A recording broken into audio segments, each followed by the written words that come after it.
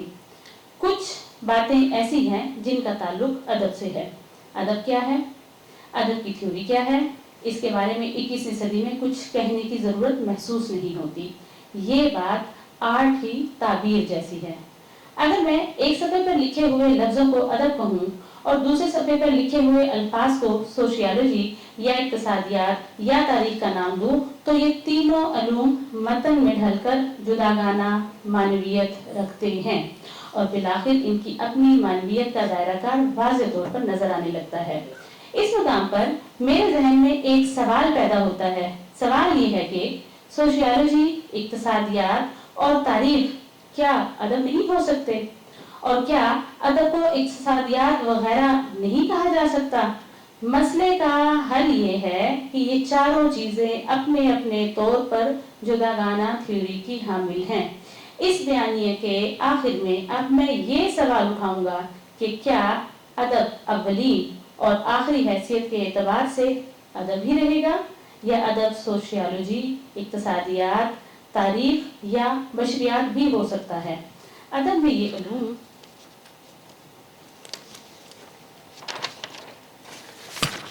جزوی طور پر یا منظر یا پس منظر کی صورت میں آ سکتے ہیں، مگر یہ ادب تو تہذیب و ثقافت اور تاریخ کی دنیا سے نکلتا ہے۔ مگر ادب اسی وقت ادب کہلایا جا سکے گا جب وہ ادب کے تقاضوں اور معیارات کو پورا کر سکے گا۔ اس مختصر سے نوٹ سے اس کے بعد آپ نے لکھا ہے یہی ہے۔ اس بیانے کو دیکھ کر مجھے یوں محسوس ہوا کہ جیسے ہم تھیوری کے سائے میں ناول کو پرکھنے کے ایک نئے موڑ پر آ پہنچے ہیں۔ تھیوری کے بارے میں یہ سوچتا ہوں کہ تنقیدی ثقافتی تھیوری کے ایک دور میں سماجی، لسانی، ادبی اور فلسفیانہ اکائیوں کا ایک سلسلہ شروع ہوا تھا جو نہایت تیزی سے تنقیدی اکائیوں کو پیش کرتا چلا گیا۔ یہ اکائیاں آج بھی منفرد شکلوں میں موجود ہیں۔ ہم اس دور میں بھی جب ان تنقیدی اکائیوں کو دیکھیں گے تو ان کی گراں قدر حیثیت باقی ہے۔ نئی نے ناول کی نئی سماجی تفہیم کے لیے جو طریقہ کار اختیار کیا وہ نئی صورت میں ناول کی تفہیم کی ایک تنقیدی اکائی ہے جس میں تھیوری کے کئی پیکر نظر آتے ہیں۔ ناول کی اس تفہیم میں ادب کی روایتی تفہیم سے زیادہ تنقیدی تھیوری کا اثر ہے۔ اس صورت میں ناول کی روایتی تنقید کے ساتھ ساتھ ایک نئی تنقید کا سلسلہ شروع ہوا ہے۔ بس یہ آخری پیراگراف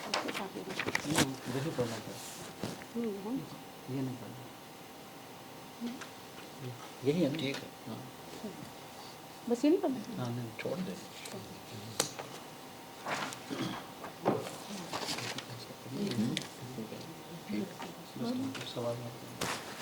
جی یہ تھا سر کا مضمون، اور اب ہم پروگرام کے آخری حصے کی طرف بڑھتے ہیں۔ حاضرین میں سے اگر کوئی سوال کرنا چاہے برائے مہربانی سوال براہ راست جس سے بھی آپ نے کرنا ہے آپ ان کا نام لے کر یا اشارہ کر کے آپ پوچھیے اور تبصرے سے گریز کیجیے، صرف سوال کیجیے۔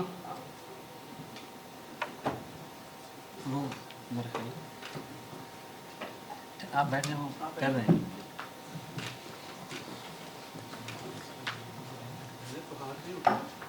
جی لکھ اچھا کوئی سوال یا مطلب تبصرہ بھی ٹھیک ہے، کوئی اگر تبصرہ ہے تو تبصرہ بھی کیجیے۔ یہ کمشنر صاحب کی بات ہے جی بہت شکریہ سر۔ سر آپ کی کتاب ایسی ہے کہ اس سے پڑھ کے تو بہت سارے سوال جنم لیتے ہیں۔ بنیادی سر جو اس کا نام آپ نے رکھا ہے جو لوگوں کے لیے بھی اور میرے بھی ایک مشکل نام ہے، اس نام کی معنویت کے حوالے سے کچھ آپ فرما دیں۔ اور ایک چیز ایک سوال کہ ہم لٹریچر تو اپنا کرتے ہیں تخلیق، جیسے ہم پچھلے ہفتے بھی ہم بات کر رہے تھے، ایک سرائکی رائٹر آئے ہوئے تھے، لیکن کیا ہمارا کوئی اپنا تنقیدی نظام بھی ہے یا نہیں ہے؟ اس حوالے سے بھی ہمیں آگاہی دیں۔ بہت شکریہ فاض صاحب، آپ کا یہ بھی شکریہ کہ آپ نے کتاب بھی شائع کی۔